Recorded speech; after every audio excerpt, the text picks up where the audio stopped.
If your baby's heart rate was racing during labor, that is something that should get a lot of attention. A fast heart rate, what doctors will call fetal tachycardia, can be one of the first signs that your baby may be dealing with stress. And I want to walk you through what that looks like on the monitor, what can cause it, and how sometimes it can drop into a low heart rate, and why all of this matters in the context of HIE, or hypoxic ischemic encephalopathy.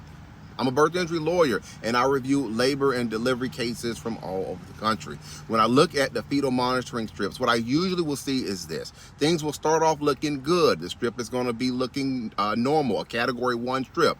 But as the hours go by, the pattern will start to change. The baseline can begin to creep up. You can get variability can start to shift.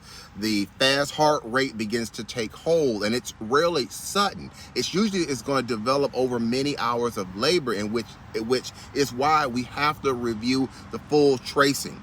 On a monitor, a normal baseline is going to be usually between 110 to 160 beats per minute. If it stays above that 160 for a considerable amount of time, that's going to be tachycardia. On the strip, you will see the line riding high, and this is not just the little bumps that can be called accelerations, which can be normal. Tachycardia means that that baseline itself has elevated for a sustained amount of time.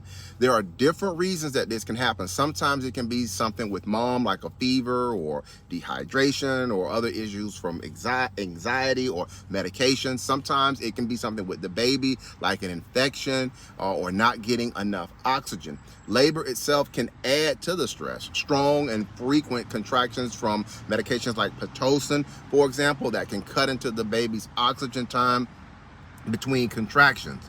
Now, here's why all of this matters in the context of HIE. A baby's heart rate often beats faster to make up for low oxygen, but the baby can only keep up with that for so long. If the stress is continuing, the reserves will begin to run out, and that is when the heart rate can suddenly fall, what we will call bradycardia, and that's going to be dropping below 110 beats per minute. And when that happens and does not recover quickly, oxygen to the brain can fall sharply, and that's what we're talking about, this concept and this risk of HIE. From a medical legal perspective, when I see a persistent tachycardia on the strip, I look to see how the doctors and nurses responded to everything.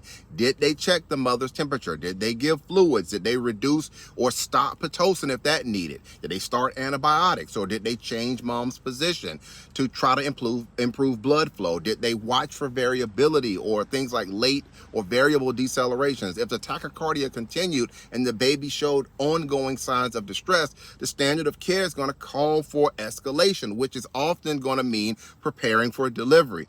And the question that I have in some of these cases that I review is whether these steps were done and whether they were done in time.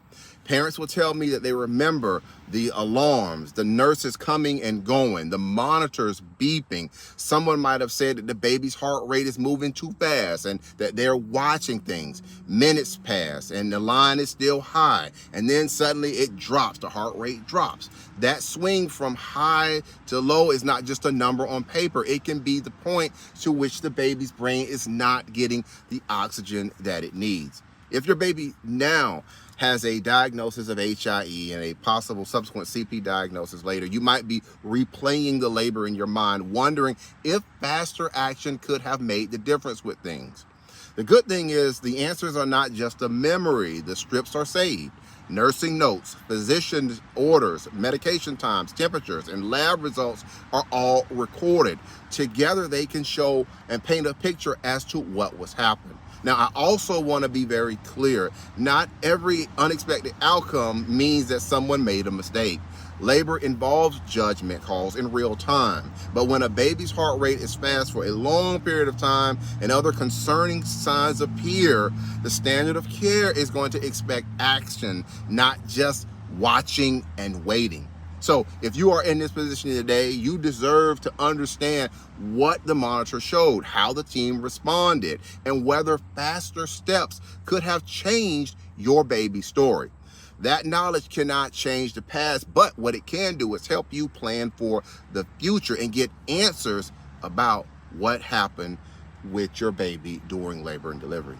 Again, I'm Marcus Boston. If you have any other questions about your baby's HIE, brain injury at birth, or subsequent CP diagnosis from a medical legal standpoint, don't hesitate to reach out and contact me. You can find out more information about me and my profile. My information is there. If you're watching this video on certain apps, you can send me a DM and we can chat a little bit about your baby story, or you can just wait and watch the picture that follows the end of this video.